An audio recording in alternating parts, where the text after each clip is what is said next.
Miraz cinema బాగుంది, నాకు బాగా నచ్చింది. కాకపోతే కొంచెం ల్యాగ్ ఉంది. ఆ ల్యాగ్ ఒకటి లేకపోతే సినిమా 1000 కోట్ల పైన కొట్టేది. హనుమాన్తో పోల్చుకుంటే ఈ మిరాజ్ సినిమా కొంచెం తగ్గిందని చెప్తా. ఎందుకంటే ఆ ల్యాగ్ ఒకటి చాలా ఎక్కువ అయిపోయింది. 3 hours మూవ్ అయిపోయింది. సో అది ఇంకెంతసేపు అని అనుకుంటారు కొంచెం ఒక మూడుకి వెళ్ళిన తర్వాత. చాలా రోజుల తర్వాత భైరవ్ సినిమాతో పోలిస్తే ఈ సినిమాలో మనోజ్ గారు విలన్ గా బాగా సెట్ అయ్యారు. ఒక హాలీవుడ్ రేంజ్ లో చూపించారు ఆయన్ని. సో నాకు నచ్చింది. స్టోరీ సెలక్షన్స్ బాగున్నాయి, బాగా జడ్జ్ చేసుకుంటున్నాడు. ఇంకో 2-3 సినిమాలు ఎలాంటివి పడ్డాయంటే కనుక ఒక హాలీవుడ్ లో సూపర్ స్టార్ అవుతాడు మన తేజ సజ్జ.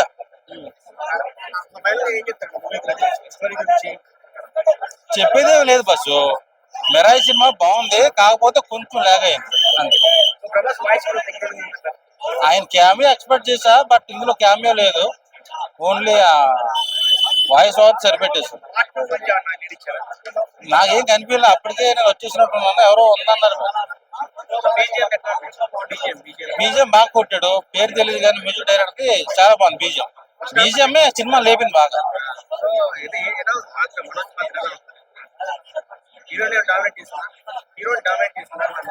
లేదు లేదు లేదు, ఇద్దరికి సరిసమాన్ క్యారెక్టర్స్ ఇచ్చారు.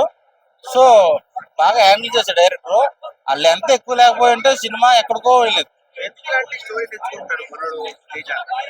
ఏముండదు, ఆయన వయసుకి తగ్గట్టు ఇప్పుడు ఏంటంటే కుర్రోడు. మన హాలీవుడ్ లో స్పైడర్ మ్యాన్ ఎలాగో మనకి ఇక్కడ తేజ సజ్జ అలా అనుకో. నేను 5కి 3 ఇస్తా. సినిమా అంతా బాగుంది బస్సు, కాకపోతే ల్యాగ్ సీన్స్ ఎక్కువ అయిపోయింది. ఆ ల్యాగ్ ఒకటి లేకపోయింటే సినిమా ఎక్కడికో వెళ్ళింది.